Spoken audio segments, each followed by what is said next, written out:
तो आज हमारे साथ बातचीत करने के लिए पीएनबी हाउसिंग फाइनेंस के MD and CEO Girish Kausgi हैं। गिरीश सर, बहुत बहुत शुक्रिया, थैंक यू वेरी मच। आपके पाँव काफ़ी शुभ हैं सर। मैं बताता हूँ क्यों।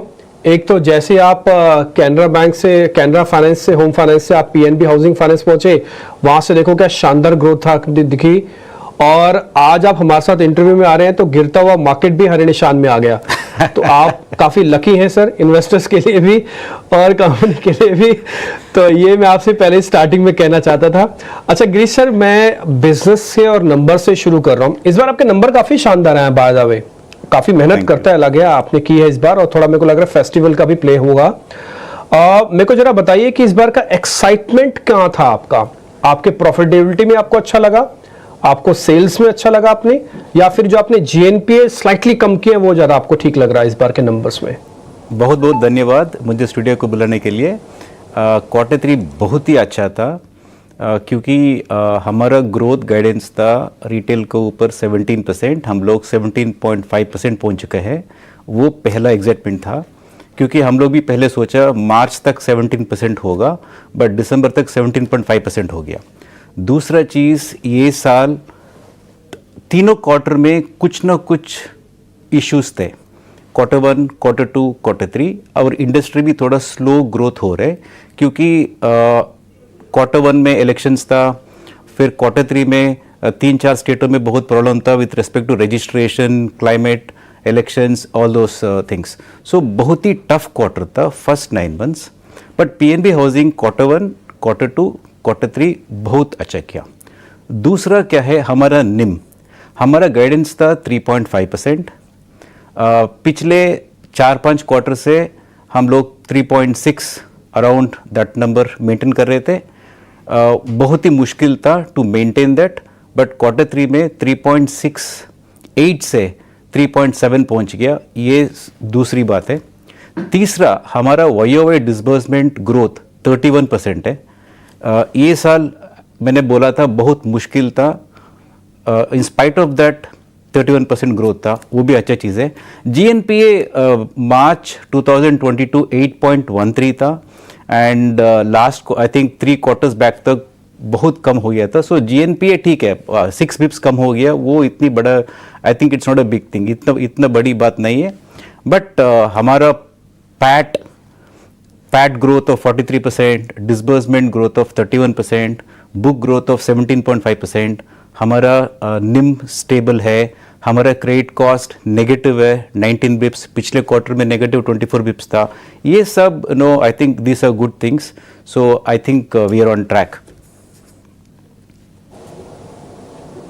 जी बिल्कुल, आप ट्रैक पे हैं और मेरे को दिख भी रहा है, उससे नंबर्स में भी दिख रहा है और एक्चुअली वो बैलेंस शीट्स में भी दिख रहा है। गिरीश सर, क्योंकि अभी इवेंट से हम ठीक पहले खड़े हैं और इस बार ना काफी बज़ है कि गवर्नमेंट थोड़ा डिस्क्रिशनरी इनकम को बढ़ा सकती है, टैक्स रिजीम को थोड़ा रैशनलाइज करेगी, और उसमें रियल एस्टेट एक चीज हो सकती है।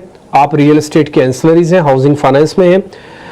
मेरे को बताइए सर, इस बार की आपकी बजट एक्सपेक्टेशंस क्या हैं? क्या आपको लगता है कि वित्त मंत्री कर सकती हैं इस बार, स्पेशली आपकी कंपनी और आपके बिजनेस के अकॉर्डिंग? क्या कर सकते पता नहीं, क्या शायद होना चाहिए वो मैं बोल सकता हूँ। शायद कंस्ट्रक्शन के ऊपर थोड़ा जीएसटी कम किया तो दोनों से जो आपको ठीक लगे आप बता सकते हैं sir. So I think construction के ऊपर जो जीएसटी लगाते हैं वो थोड़ा कम हुआ तो वो I think that will be good.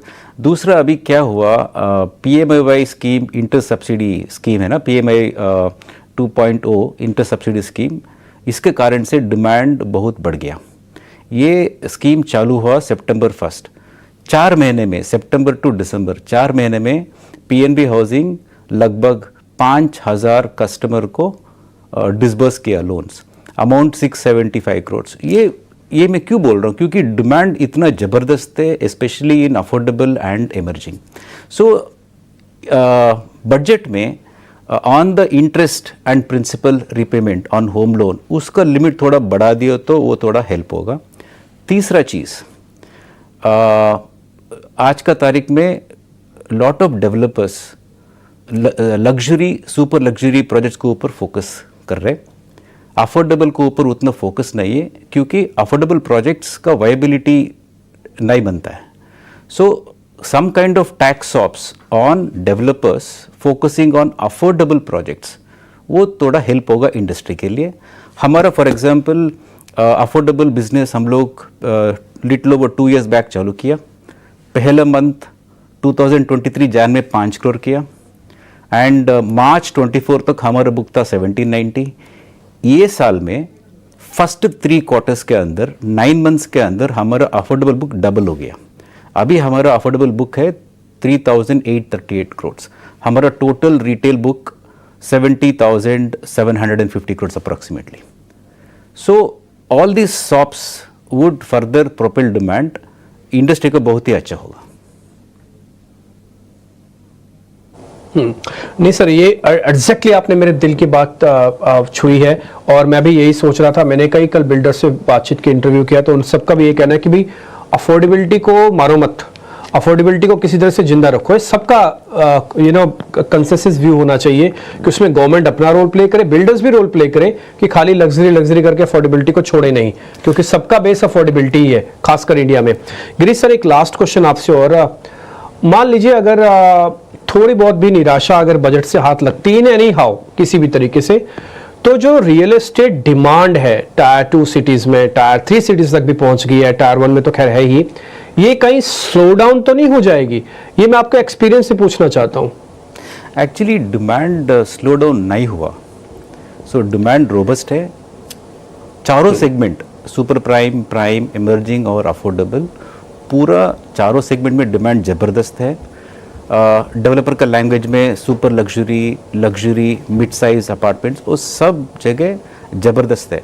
Affordable में डेवलपर का रोल थोड़ा कम है क्योंकि वायबिलिटी नहीं है, नहीं तो डिमांड ज़बरदस्त है। ये साल पहले 9 मंथ्स में कुछ ना कुछ इश्यूज थे, इलेक्शंस था, हीट वेव था, देन 2-3 स्टेट्स में इलेक्शंस फिर से था, स्टेट इलेक्शंस था, और क्लाइमेटिक कंडीशन था, और 2 स्टेट में रजिस्ट्रेशन का प्रोसेस चेंज किया, वो थोड़ा डिले हो गया। इसी कारण से थोड़ा नंबर कम दिख रहा है। पिछले 2 साल में मॉर्गेज इंडस्ट्री ग्रोथ 13 to 14% था, ये साल शायद 1% कम हो सकते, बट डिमांड ज़बरदस्त है। एंड PMAY इसमें 5 साल के अंदर लगभग 1 करोड़ कस्टमर को बेनिफिट होगा। सो कस्टमर को 4% इंटरेस्ट सब्सिडी बेनिफिट होगा। आप मान लो इंटरेस्ट रेट 12% है, सो कस्टमर को होगा 8%। सो डिमांड ज़बरदस्त है। दैट मीन्स हर साल 20 लाख कस्टमर्स को बेनिफिट होगा। So demand is quite good. Budget में किया तो और डिमांड इंक्रीज होगा, बजट में शायद नहीं किया तो डिमांड को इम्पैक्ट नहीं होगा, डिमांड इंपैक्ट नहीं होगा। यही मैं सुनना चाहता था एग्जैक्टली आपसे। ना केवल आपका एक्सपीरियंस बता रहा है बल्कि आपकी इंटरनल इंटेलिजेंस भी ये बात नोटिस करवा रही गिरीश से। बस एक लास्ट सवाल, क्योंकि आपकी कंपनी से जुड़ा हुआ है, मैं उसके साथ ही एंड करूंगा इस इंटरव्यू को।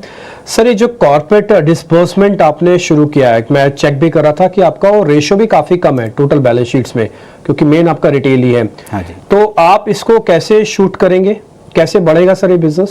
से हमारा एक्चुअली 2 years बैक हम लोग 3 बिजनेस करते थे, सुपर प्राइम, प्राइम और कॉर्पोरेट। नाउ सुपर प्राइम में मार्जिन्स कम थे एंड कॉर्पोरेट में मार्जिन्स अच्छा था बट बहुत स्ट्रेस था। सो हम लोग 3 साल पहले कॉर्पोरेट बिजनेस बंद कर दिया क्योंकि बहुत स्ट्रेस था। वी वर्कड ऑन एनपीएस कम करके 3 quarters बैक हम लोग 0 कर दिया कॉर्पोरेट का। फिर कॉर्पोरेट बंद कर दिया। अभी क्या करें, क्योंकि प्रॉफिटेबिलिटी इंपैक्ट होगा, बिना corporate prime, super prime, HFC को बहुत मुश्किल होगा। इसलिए हम लोग अफोर्डेबल चालू किया इन 2023 जैन। अभी अफोर्डेबल बुक अभी 3,383 करोड़ से मार्च तक 5,000 करोड़ पहुंचेगा। FY27 15,000 होगा। दूसरा, ये साल इमर्जिंग चालू किया, सो वो भी थोड़ा हाई मार्जिन पे आ रहा है। So we have done all these things. अभी कॉर्पोरेट का बुक क्या है हमारा 1241 करोड़ से, हार्डली 1.5% है पूरा पोर्टफोलियो के अंदर। ये साल हम लोग कॉर्पोरेट चालू कर रहे हैं, वो बहुत ही कम होगा एंड 3 साल के बाद भी हमारा ओवरऑल पोर्टफोलियो में कॉर्पोरेट 10% का नीचे होगा। सो हमारा फोकस होगा बट बहुत ही कम होगा। हमारा focus is more on retail, affordable, emerging and prime, ये हमारा फोकस है।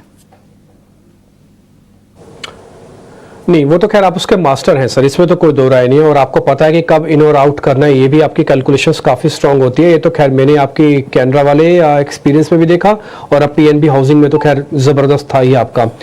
गिरीश सर बहुत बहुत शुक्रिया, थैंक यू वेरी मच, अच्छा लगा आपसे बातचीत करके, थैंक यू वेरी मच, और आपसे जल्दी मुलाकात होती रहेगी। और अच्छा, छोटा सा एक आपसे मैं एक कमिटमेंट भी लेना चाहता हूँ, बजट के दौरान हम आपको थोड़ा फ़ोन करेंगे, Sure. आपसे थोड़ी इंटेलिजेंस लेंगे, तो आप दे दीजिएगा, बिल्कुल। ठीक है ना, बजट से कुछ भी होता है तो।